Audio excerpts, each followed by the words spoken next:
Let's look at the foreign succession after covering the divorce issues. For foreign succession issues and consideration for Nelson's and his family is possibly what we're going to look at here. Now, for this slide, we're going to look at a couple of questions, like which succession law will apply to Nelson U.S. property. Nelson has a dual citizenship here, if we notice, both Philippines as well as the U.S. Will Eleanor, Angel, and Justin be entitled to fixed foreheadship shares in the U.S. estate? And can Nelson, the deceased, leave his U.S. estate by will? John, can you help us out with these three questions? Sure. So similar to what we've already kind of covered, succession law in the US covered on a state-by-state basis. When it comes to immovable property like the land, very likely that the state law would govern that succession in the absence of some type of testamentary document, like a foreign will.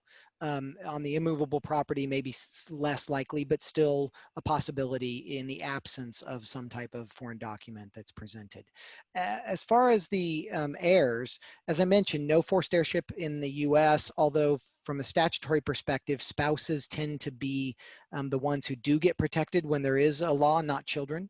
So Eleanor in this instant might have some state relief claim depending upon the location of the property in the US. And then can the property be left by will? Absolutely, but you need to be careful and coordinate. When we say have a separate will for the US assets, that doesn't mean just see a US practitioner and don't loop them into the overall situation, because as Joshua has mentioned, there could be a foreign succession law that reaches out and governs those US assets. So yes, involve a US attorney, draft up potentially a separate will, maybe a combined one, although it's less likely in a situation where you have one civil law jurisdiction, one common law. If they're both common law like Singapore and the US, sometimes can find our way through one will, but typically with two different jurisdictions like Philippines and the US, we have to go with two separate documents, but they should be reviewed by each council to make sure that we're not making any contradictory assignments.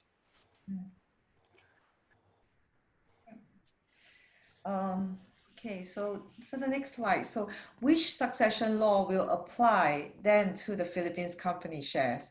And can any surviving family members make a Philippine forced hair claim against the Philippine trust or the company?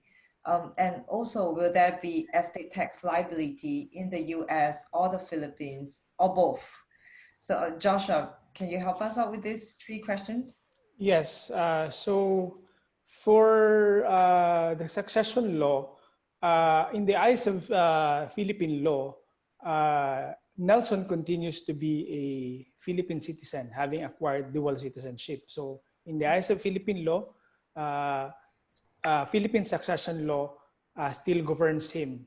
And that succession law will apply as well to the Philippine company shares.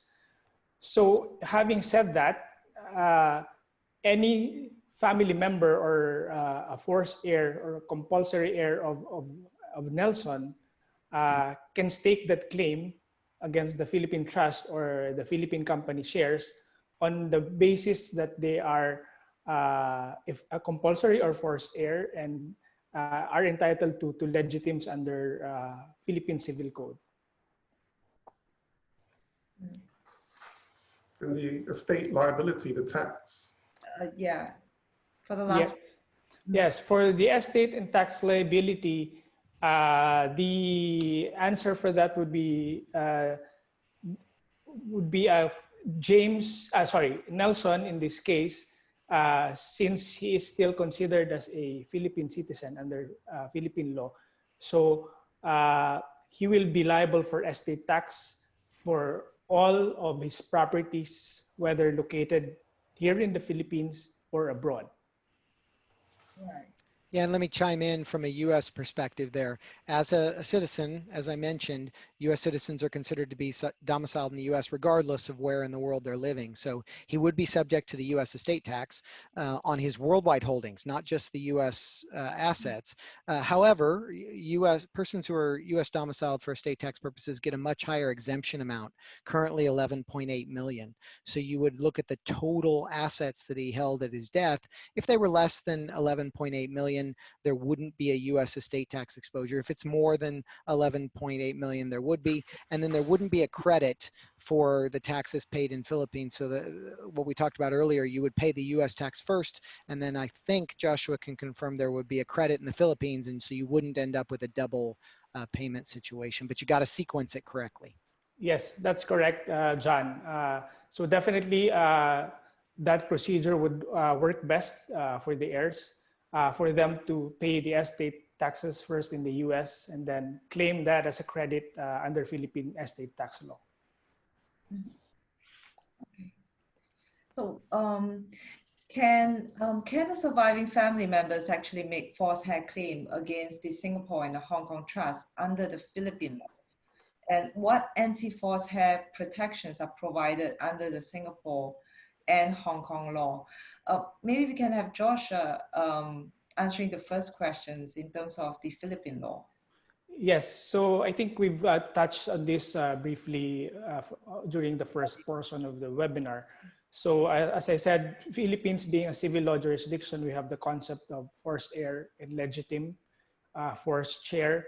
So the surviving heirs of Nelson can definitely make that claim, claiming that the Hong Kong trusts, the properties under the Hong Kong trust actually form part of the estate of Nelson, and which should be included in the distribution of the estate among the heirs. Yeah, I think they're probably not going to be successful.